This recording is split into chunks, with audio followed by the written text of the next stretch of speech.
제 나이 32이고 아직 배울 게 한참 많은 어린 나이이지만 도무지 제가 여태껏 살아온 경험과 상식으로는 이해할 수 없는 일이라 다른 사람들 의견 한번 들어보고자 이렇게 사연 한번 보내봅니다. 4살 연상의 남편과 7년 연애 끝에 작년에 결혼을 했고 이제 올해로 결혼 1년 차입니다. 남편과 저 사이에 아직 아이는 없어요. 맞벌이하고 있는데 둘이 버는 거 합쳐서 연 6천이 조금 더 됩니다. 양쪽 다 연말에 보너스가 나오긴 하는데 금액이 고정적인 것도 아니고 높낮이가 있어서 그 수입은 따로 포함하고 싶지는 않아요. 잘 받으면 둘이 합쳐 500 정도는 되는 편입니다. 남편도 저도 사회생활 시작하고 나서 처음 시작한 연애다 보니 애초에 처음부터는 결혼을 전제로 한 만남은 아니었습니다. 둘 다 서로가 이렇게 오래 만나게 될지도 몰랐지요. 그런데 1년, 2년 지나면서 제 나이가 30이 넘어갈 때까지 만났으니 언젠가부터 자연스럽게 결혼 이야기가 둘 사이에서 오가게 되었지요. 저나 남편이나 학력도 비슷하고 벌이 또한 누가 더 잘 버네 만에 할 만큼 차이가 있는 게 아니었으니 누가 더 잘났고 못났고 이것저것 따질 것도 없었습니다. 하지만 아무리 오래 만났고 서로가 서로에 대해서 속속들이 잘 알고 있다고 해도 그것만 가지고 결혼을 덜컥 결정해 버릴 수는 없었지요. 그래서 현실적인 부분에 대해서 이야기해보고자 남편에게 모아놓은 돈이 얼마나 되는지 등등 연애하면서 조금 물어보기 꺼려졌던 부분들에 대해서 물어보게 되었습니다. 그런데 당시 남편의 입에서 나온 대답은 정말 의외의 대답이었어요. 자기가 여태껏 돈을 얼마나 모았는지 액수는 잘 모른다고 하는 겁니다. 어떻게 다른 것도 아니고 여지껏 직장 생활하면서 번 돈인데 그걸 모를 수가 있느냐고 했더니 남편 하는 말이 첫 월급 탔을 때부터 어머님이 자기 월급 관리를 대신 해줬다는 어이없는 말을 하더라고요. 예상치도 못한 남편의 대답을 들었을 땐 정말 하늘이 무너지는 줄 알았어요. 어떻게 35 먹은 남자가 아직도 부모님한테 돈을 맡기고 용돈을 타서 쓰고 있는 건지 저는 제 상식선에서 이해할 수가 없었거든요. 7년이라는 기간을 만나오고 결혼까지 생각했던 사람인데 그 나이 먹도록 엄마 없으면 자기 돈 관리도 못하는 마마보이였나 하는 사실은 연애하는 동안 전혀 눈치채지 못했으니까요. 그런데 남편은 마마보이라는 말에 격하게 반응하더라고요. 내가 마마보이라서 돈을 어머니한테 맡긴 게 아니다. 자기가 딱 직장인이 되고 나서 그때는 직접 돈 관리를 했었는데 그때는 자기도 사회생활 경험도 없었고 하니 월급날 지나고 다음 월급날 되기 전에 벌어놓은 돈을 다 쓰고는 했다 그러는 겁니다. 취직이 빠른 편이었기도 했고 당시에 같이 모여놀던 친구들 중에서는 유일하게 돈 버는 직장인이었기 때문에 물주 노릇을 하면서 술 먹고 노는데 정신이 없던 시절이 있었다고요. 그러다 결국 돈이 모자라서 마이너스 통장에 빚도 지고 그랬는데 더 이상 그러면 안 될 것 같아서 자기가 자기 의지로 어머니한테 통장 관리를 맡기게 된 거라고 하더라고요. 그 이후로 어머님이 주는 용돈 받으며 생활을 했고 그때부터 친구들 사이에서 물주 노릇도 관두고 정신 차리게 되었으며 용돈 타서 생활하다 보니 오히려 가진 돈에 맞추어서 씀씀이도 줄어들고 귀찮은 것도 어머니가 다 알아서 처리해주다 보니 편해서 여태까지 맡기고 있는 거라며 열변을 토하는 겁니다. 아무리 어머니가 돈 관리를 못해도 인생 경험이 있는데 우리보다 더 잘하면 잘했지 못할 게 어딨냐고요. 그러면서 어머니한테 당장 물어보겠다고 제가 있는 그 자리에서 곧바로 전화를 걸었어요. 전화가 걸리자마자 남편이 어머님한테 내 돈은 여태까지 얼마나 모였냐 다짜고짜 물어보더군요. 그런데 어머님이 금액을 알려주신 게 아니라 그건 왜 물어보느냐 물어보셨나 봐요. 액수만 알면 된다고 전화한 건데 여차저차 상황 설명을 해주더라고요. 여자친구랑 결혼 이야기 하고 있다가 모아놓은 돈 이야기를 하는데 내 돈을 엄마가 관리하고 있다는 말에 애가 충격을 받았다고 이래저래 자초지종을 다 말해주는 겁니다. 어머님은 따로 대답은 안 해주신 것 같았고 되려 남편한테 그런 말 하는 저는 돈을 얼마나 모았길래 그런 반응을 보이냐며 되물으셨던 것 같아요. 남편이 어머님께서 너는 돈을 얼마나 모았길래 그러느냐 물어보시는데? 하면서 역으로 저한테 질문을 해왔거든요. 당시에 저는 만기가 다가오는 5천짜리 적금과 이것저것 다 해서 3천 정도, 그래서 8천만 원 정도를 가지고 있다고 사실대로 대답해줬습니다. 그런데 그 말을 전해 들은 어머님은 정확한 금액 대신 그것보단 많이 모아놨으니 걱정 말라 전해라는 대답을 해오셨습니다. 그리고는 전화가 끊어졌었지요. 저는 그때 정확한 금액을 듣고 싶었지만 남편은 꼬치꼬치 묻는 저에게 불만이 많아 보였습니다. 어머니가 그렇다면 그런 줄 알아야지 뭘 자꾸 캐내려 드냐면서요. 제가 모은 돈보다 많다는 대답을 들었지만 저는 제가 모은 돈에 대해서 거짓없이 정확하게 공개를 했는데 왜 그걸 숨기려고 하는지 그때는 몰랐어요. 그렇다고 해서 결혼 이야기 없는 걸로 하고 연애도 그만하고 새 사람 찾자고 말할 만한 일은 또 아니잖아요? 그냥 더 많다는 말을 당장에는 믿는 것 말고는 할 수 있는 게 없었습니다. 7년이라는 긴 시간을 함께하면서 이 꼴 저 꼴 못 볼 꼴 다 본 사이에다가 솔직히 결혼 이야기까지 오고 갈 만큼 나름 남편이라는 사람에 대해서 확신을 가지고 있었기 때문이지요. 게다가 제 나이도 있다 보니 솔직히 남편보다 더 좋은 사람을 만날 수 있을까 하는 생각도 들었기도 했지요. 7년이라는 기간이 정만 가지고 연애를 이어갈 만큼 짧은 시간은 아니잖아요? 그만큼 그동안 남편이라는 사람에 대해서 많이 알아왔고 성격적인 면이나 벌이라든지 기타 여러 가지 부분에서 제가 흠잡을 거리가 있는 사람은 아니었으니 말입니다. 그리고 무엇보다도 어머님도 다른 사람도 아니고 아들 돈을 쥐고 있는데 그 돈을 함부로 했겠냐는 생각이 더 컸고요. 그래서 돈을 가지고 있다는 말을 믿기로 했습니다. 하지만 그렇다고 해서 이 상황을 손가락만 빨며 구경만 하고 있을 수는 없었지요. 남편과는 긴 상의 끝에 일단 어머님이 관리하고 있는 돈은 돌려받아라. 그리고 우리가 결혼하고 나면 어머님이 돈 관리해주는 일은 이제 끝내도록 하라 했어요. 결혼하고 나면 저도 회사 다니고 있으니 맞벌이 부부 생활을 할 텐데 내 돈은 내가 관리하고 당신 돈은 어머님이 관리하는 것도 웃기지 않겠느냐 하는 취지였지요. 서로 버는 돈은 각자 관리하는 한이 있더라도 어머님한테 생활비나 여러 가지 돈 문제로 연락하면서 지내는 모습은 상상도 하기 싫다고.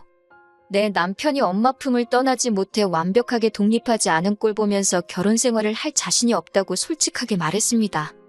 남편도 무슨 엄마 품을 벗어나지 못했냐고 그냥 편해서 어머님한테 맡겨왔던 거라고 하면서 당연히 결혼 후에는 돈 관리는 우리가 하는 게 맞다고 확답을 받아냈고요. 7년 만나는 동안 저는 시댁에 따로 왕래한 적이 없었는데 남편은 이미 저희 부모님께 인사도 드렸고 왕래도 잦았거든요. 오랫동안 봐오셨기 때문에 결혼 허락 받는데 큰 어려움은 없었습니다. 결혼 준비를 하는 도중에는 별다른 사건 사고는 없었어요. 신혼집을 구하는 과정에서 돈이 필요하게 되었고 어머님이 관리하고 있다던 남편의 돈을 그때가 돼서야 돌려받게 되었습니다. 어머님이 주신 돈은 1억 2천이었어요. 저한테 말했던 대로 제가 모은 돈보다는 많은 돈이었습니다. 남편 연봉과 일한 기간에 비하면 조금 빠지는 게 있는가도 싶었지만 남편이 일 시작하자마자 어머님한테 돈 관리를 맡긴 게 아니라는 말도 들었고 돈 관리를 해주셨다 뿐이지 남편도 그동안 용돈이며 생활비며 받아다 쓴 게 있을 테니 꼬치꼬치 내역에 대해서 하나씩 따져보지는 않기로 했습니다. 남편이 저보다 가져온 돈이 많았으니 기본 예단을 제가 해드렸고 현금 예단으로 500을 드렸어요. 어머님은 아들이 모은 돈 당신이 쥐고 있었을 뿐이고 따로 해준 것도 없는데 뭐 그러냐며 꾸민비로 쓰라고 500을 그대로 돌려주셨고요. 결혼 전에 상견례 말고도 어머님하고 몇 번 만나뵌 적이 있는데 딱히 꼬투리 잡으시는 것도 없고 표현도 말수도 많이 없으신 무뚝뚝한 분이었습니다. 그때 모아놓은 돈이 있냐고 확인 전화를 했을 때 기분이 상해서 그런 거라고 생각했는데 원래 성격이 그러신 분 같았어요. 같이 식사 자리를 가져도 말없이 식사만 하시고 별다른 말도 없었거든요. 제가 괜한 오해를 했구나 싶었습니다. 아무튼 그렇게 저희는 결혼을 하게 되었어요. 시어머니라고 해서 딱히 저희 결혼 생활에 감나라 배나라 하시는 분도 아니었고 남편과도 정말 오랜 기간 연애를 해왔으니 결혼 생활하는 동안 딱히 커다란 문제는 없었습니다. 그런데 차라리 사소한 사건이라도 터졌으면 터졌지. 이건 정말 못 견디겠다 싶을 정도로 조용했던 우리 신혼생활에 걷잡을 수도 없는 커다란 사건이 터지고 말아버렸습니다. 남편한테 5살 아래 여동생이 한 명 있어요. 저보다도 한 살이 어린 신우이지요. 신우도 직장생활하고 있었고 먼저 직장생활 시작한 남편이 돈 관리를 어머님께 맡겼던 것처럼 신우도 똑같이 월급 관리를 어머님한테 맡겼었다고 해요. 신우도 저보다 한 살 어리다 뿐이지 나이가 나이인 만큼 결혼을 전제로 만나던 사람이 있었고 얼마 전에 결혼 이야기가 오가기 시작했나 봐요. 시어머니가 돈 관리를 하고 있었으니 신우도 딱히 금액이 얼마나 되는지 그런 부분에 대해서는 크게 관심이 없었던 것 같아요. 더군다나 저희 결혼할 때 어머님이 관리하던 돈을 그대로 내어주셨으니 저래도 의심을 하지 않았을 거예요. 그런데 막상 혼담이 오고 가기 시작하면서 시어머니가 사실은 자식들 돈 관리를 대신 해주고 있던 게 아니고 그 돈 가지고 투자를 한답시고 여기저기 위험한 곳에다가 돈을 굴리고 있었다는 사실을 알게 된 겁니다. 그리고 그 과정에서 신우와 남편이 그동안 모아온 돈의 대부분을 날려먹었던 거예요. 일단은 두 자식들 월급이 동시에 들어오는 상황이었으니 남편이 결혼한다고 돈을 달라고 했을 때 날려먹은 돈에서 신우목까지 합쳐가지고 남편한테 일단 돈을 빼줬던 거였고요. 제가 결혼 준비하던 과정에서 남편이 모아놓은 돈이 조금 비는 게 아닌가 하고 느꼈던 게 다 이유가 있던 거였지요. 그러니 당연히 신우가 여태껏 모아놓은 돈은 한 푼도 없던 상황이나 마찬가지였던 겁니다. 신우는 그 소식을 듣고 눈이 뒤집혀버렸고 시어머니는 네 돈은 니네 오빠한테 갔으니 그 돈은 오빠한테 가서 찾으라 하고 배째라 식으로 나온 겁니다. 신우도 나름 고충이 있었겠지요. 당장 혼담이 오고 가고 있고 자기도 결혼을 해야 하는데 돈이 하나도 없는 상황이니 어머님이 시킨 대로 저희한테 와서 자기 돈을 내놓으라고 난리를 치기 시작한 거예요. 신우가 사정이 딱한 건 10분 이해가 가지만 그 돈을 돌려달라고 한다고 돌려줄 수는 없는 노릇이었어요. 사실 어머님 입장에서야 신우 돈을 남편한테 준 거지 남편 입장에서는 자기가 여태 일해서 번 돈을 돌려받은 거잖아요. 발을 동동 구르면서 자기 돈 좀 돌려달라는 신우도 한참 저희 집에서 오열을 하다가 자기도 이건 아니라고 생각했는지 알겠다고 하고 집으로 돌아갔습니다. 그런데 남편이 풀 죽은 신우 뒷모습을 보니까 괜히 마음이 그랬나 봐요. 저한테 대출을 받아서라도 신우가 모은 돈을 우리가 해주자고 하는 겁니다. 지금도 당장 대출이자만 150 가까이 내고 있는데 거기에 1억을 더 대출받자니 까마득했어요. 저희 수입이 둘이 합쳐 월 500은 넘지만 언제까지 맞벌이 부부를 할 여건이 되는 것도 아니잖아요?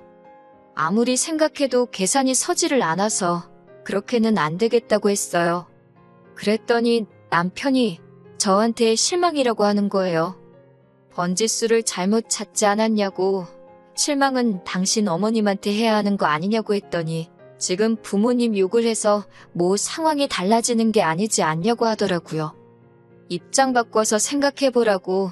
만약 신우가 우리보다 먼저 결혼을 해서 어머님이 신우한테 먼저 돈을 돌려줬으면 저도 신우한테 가서 돈 내놓으라고 했을 거 아니냐고 하는 거예요.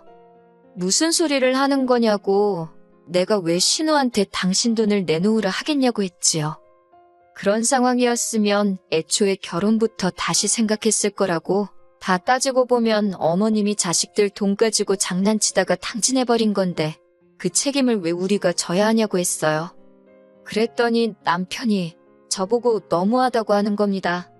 어차피 우린 이미 결혼을 했고 신우도 한 가족인데 어떻게 모르는 척을 할 수 있겠냐고요. 덕분에 남편하고는 일주일째 서로 말도 안 하고 냉전 중입니다. 오죽 답답하면 제가 이렇게 사연을 다 보냈겠어요. 말씀드린 대로 제 상식으로는 도무지 이해가 가지를 않아요. 어떻게 자식들 돈을 그렇게 쉽게 날려먹은 시어머니도 그렇고 가족이니까 무조건 도와줘야 한다면서 저보고 냉혈한이라고 제 탓을 하고 있는 남편도 말이에요. 남편 말대로 제가 역지사지의 자세로 신우를 도와줘야 하는 건지 아니면 그냥 제 생각대로 모르는 척을 해야 하는 건지 혼자 고민해봐야 답도 안 나오고 해서 이렇게 사연 보내봤습니다. 안녕하세요. 궁금해하시는 분들이 계셔서 이렇게 최근 소식 전해드리러 다시 왔습니다. 일단 남편하고는 이혼을 하기로 했어요. 도무지 의견이 좁혀지지가 않는 와중에 해결책이라고 가져온 게 어이가 없기도 했고요. 그 일이 있은 뒤로 신우를 다시 만났어요. 신우는 의외로 어른스러운 부분이 있더라고요. 이제 와서 뭘 어쩌겠냐며 여태까지 어머님만 믿고 안일하게 생각했던 자기 문제라면서 그나마 저희가 결혼하고부터 1년 결혼 생활하는 동안 남편 돈 관리하는 건 저희가 가져왔으니 신우 입장에서는 1년치 월급은 그대로 있지 않겠냐며 그 돈으로 일단 혼수랑 필요한 것들만 해서 결혼을 하기로 했다고 하더라고요. 그런데 시어머니는 그 와중에도 잃은 돈 어떻게 해결해보겠다고 얼마 되지도 않는 그 돈을 가지고 투자한답시고 이것저것 알아보다가 사기를 당해서 아예 한 푼도 남지 않고 탕진을 했다고 하더라고요. 그 와중에 조금이지만 빚도 생겼다고 하고요. 모든 걸 자포자기한 신우를 보니까 조금 불쌍하기도 했어요. 그래도 저희가 돈을 해주겠다는 말은 쉽게 나오지가 않더라고요. 시어머니도 저희를 불러서 상황이 이런데 어쩌겠냐면서 은근슬쩍 신우 돈을 우리가 해주기를 강요했는데 남편이 그러자고 해도 싫었는데 사건의 원흉이나 마찬가지인 어머님이 그러고 있으니 더더욱이 해주기 싫었어요. 어머님은 저한테 입에 담기 힘든 욕까지 하시면서 당신이 지금 살고 있는 집을 팔아서라도 신우 돈을 해주겠다고 하더군요. 저희는 꼴도 보기 싫다고 저리 꺼지라고 하면서요. 그리고 저 결혼할 때 예단비로 줬던 돈 당신이 꾸민비로 돌려주지 않았느냐고 그 돈은 도로 내놓으라고 하더군요.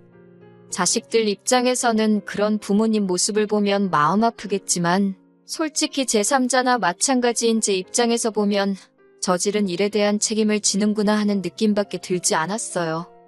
그리고 줬던 돈을 다시 내놓으라니 참 사람이 끝에서 끝까지 몰리면 이렇게 추락을 할 수도 있구나 하는 생각도 들었습니다. 그런데 어머님이 신우 돈을 집을 팔아서라도 갚겠다고 말을 꺼낸 그날에 남편이 저한테 상황이 이렇게 되니까 좋냐면서 제 탓을 하기 시작하는 겁니다.